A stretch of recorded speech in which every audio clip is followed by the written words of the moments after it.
हम भारत देश में जिहाद के विभिन्न स्वरूपों और शब्दों से परिचित हुए हैं। इन सब चीज़ों की जिहाद क्या है, इस सब चीज़ों की चर्चा इसलिए नहीं की जाती है क्योंकि यह हिंदुओं से जुड़ा हुआ चीज़ नहीं है। लेकिन अगर जिहाद हिंदुओं के लिए समस्या है तो हिंदुओं को जानना होगा, समझना होगा कि जिहाद क्या होता है और क्यों होता है। जिहाद होता है कि गैर मुसलमानों को या किसी को भी अल्लाह की राह पर ले जाना, अल्लाह की राह पर ले जाना और उसमें ईमान लाना, अल्लाह पर ईमान लाना, यह सब जिहाद होता है। दूसरी बात कि इस्लाम का रक्षा करना, इस्लाम के क़ुव्वत को बढ़ाना, इस्लामी साम्राज्य बढ़ाना, इसके लिए भी जिहाद किया जाता है। जिसे हम युद्ध कहते हैं वह अरबी भाषा में यानी कि इस्लामिक भाषा में जिहाद कहा जाता है। अब भारत को इस्लामिक देश बनाना है, तो भारत को इस्लामिक देश बनाने के लिए पहले भारत में जो पहले से जो चीज़ें हैं उसको हटाना होगा। तो मोहम्मद बिन कासिम आया, गाजी, गजनबी, गौरी, अकबर, बाबर, औरंगज़ेब, सब ने क्या किया? मंदिरों को तोड़ा, गुरुकुलों को नष्ट किया, विश्वविद्यालयों को जलाया, हिंदुओं को मारा काटा। यानी कि हिंदू सभ्यता संस्कृति को नष्ट कर दिया जाएगा तभी इस्लाम फैलाया जा सकता है। उसके लिए होता है जिहाद। तो इतिहास में हम देखते हैं कि बहुत सारे हिंदू राजे रजवाड़े युद्ध लड़े इस्लामिक आक्रांताओं से और अपने अपने साम्राज्य की रक्षा की। मोटे शब्दों में सनातन हिंदू सभ्यता संस्कृति की रक्षा की। 1947 में जब देश आज़ाद हुआ और लोकतंत्र आया तो उसके बाद हुआ चुनाव। लोकतंत्र में क्या होता है? मतदान और फिर सरकार का चुनाव। तो हम आज़ादी की बात भी नहीं करेंगे, हम विभाजन की बात भी नहीं करेंगे। विभाजन के बाद तक तो इतिहास में नरसंहार होते ही रहे हैं, युद्ध और लड़ाइयाँ होती ही रही है, हिंदू और मुसलमान होता ही रहा है। फिर लोकतंत्र में क्या होता है? छद्म राजनीति होता है। छद्म राजनीति में क्या होता है? तो सत्ता येन केन प्रकारेण सत्ता प्राप्ति के लिए नीति अनीति, साम दाम, दंड भेद, छल कपट, हर चीज़ का उपयोग करके लोग सत्ता प्राप्ति कर लेना चाहता है, कुर्सी हथिया लेना चाहता है। तो स्वतंत्रता के बाद जो राष्ट्रवादी थे, जो सनातन हिंदू धर्म संस्कृति के रक्षक थे, जो पंडित थे, जो पुजारी थे, जो मंदिरों में रहते हैं, शास्त्रों को पढ़ते हैं, वेद ज्ञान शास्त्र उपनिषद का अध्ययन करते हैं, जो सच्चे सनातनी हैं वो तो जानते हैं कि हमारे देश का मूल सभ्यता संस्कृति पर आघात होते आ रहे हैं और यह 1400 वर्षों से होते आ रहे हैं, जिसमें इस्लामी आक्रमण, ईसाई आक्रमण, मंगोल, हून, डच, पुर्तगाली, बहुत सारे आक्रमण। 1400 वर्षों के इतिहास में भारत देश में 5 अरब हिंदू मारे गए हैं युद्धों में। यह पूरे 1400 वर्षों के इतिहास में 5 अरब हिंदू, 1400 वर्षों का मतलब 700वीं शताब्दी से लेकर के 1947 तक। 1947 के बाद का आंकड़ा अलग है। तो पहले तो स्वतंत्रता से पहले इस्लाम और ईसाइयों से लड़ाई था, यानी अरबी तुर्क लुटेरों से लड़ाई था। और यूरोपियन अंग्रेज़ों से लड़ाई था। सभ्यता संस्कृति, सनातन हिंदू सभ्यता संस्कृति को बचाने की लड़ाई।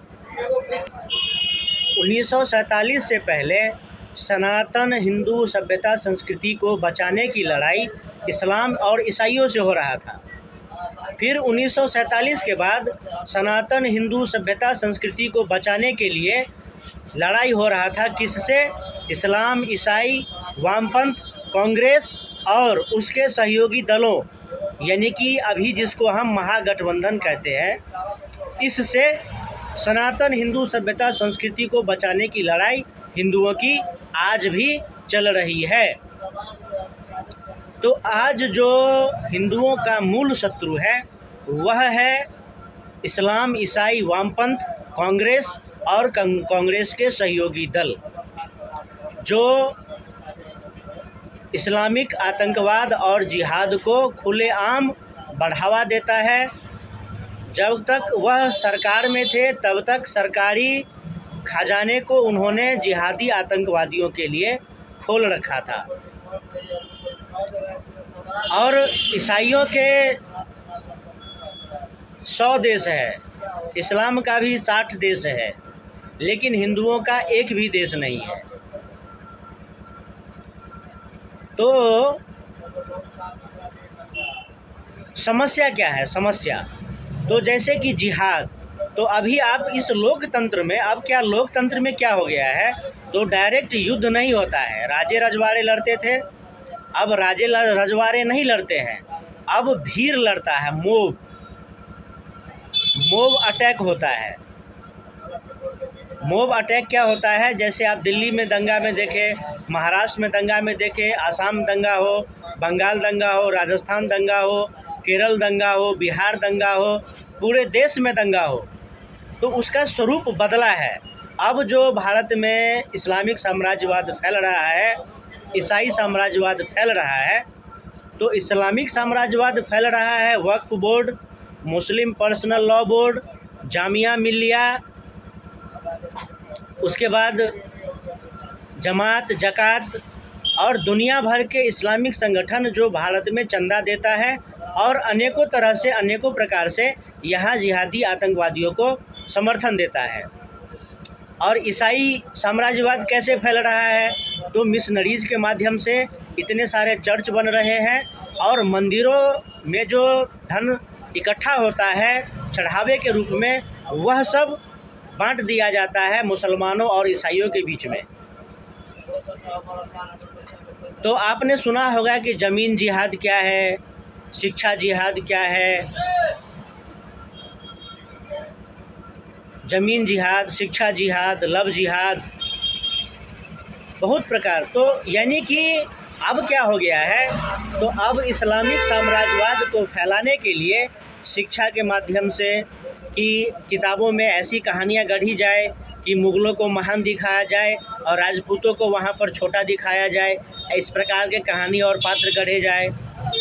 ज़मीन जिहाद क्या है? तो वक्फ बोर्ड के नाम पर उसको वक्फ बोर्ड को इतने अधिकार दे दिए जाए कि वह किसी भी के भी ज़मीन पर जा कर के बोल दे कि यह वक्फ बोर्ड का संपत्ति है, और जिसका ज़मीन है उसको साबित करने के लिए कुछ बचे ही नहीं कि वह साबित कर पाए कि यह मेरा ज़मीन है। तो वक्फ बोर्ड के माध्यम से ज़मीन जिहाद हो रहा है। शिक्षा जिहाद क्या है? तो इतिहास की किताबों में मुग़लों को महान बताओ और बाकी को छोटा दिखाओ, ऐसी कहानियाँ गढ़ो। लव जिहाद क्या है? तो भाई हिंदू लड़कियों, महिलाओं को प्रेम जाल में या किसी भी तरह से जाल में फंसाओ, उसके साथ निकाह कर लो, 4 बच्चे पैदा कर लो, तो एक हिंदू तो कम हो ही गया और उसके साथ 4 मुसलमान भी बढ़ गया।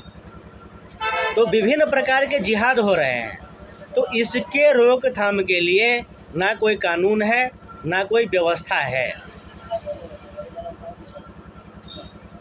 तो समस्या यही है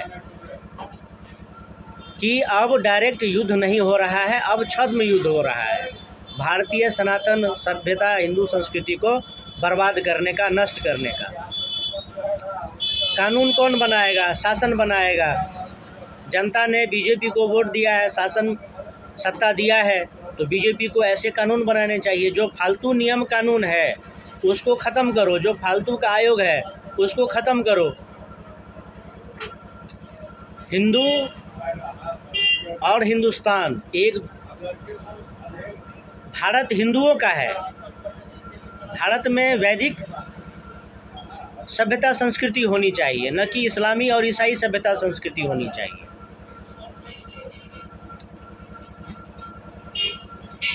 तो यही सब सारी समस्याएं हैं और इस समस्याओं का समाधान अवश्य होना चाहिए।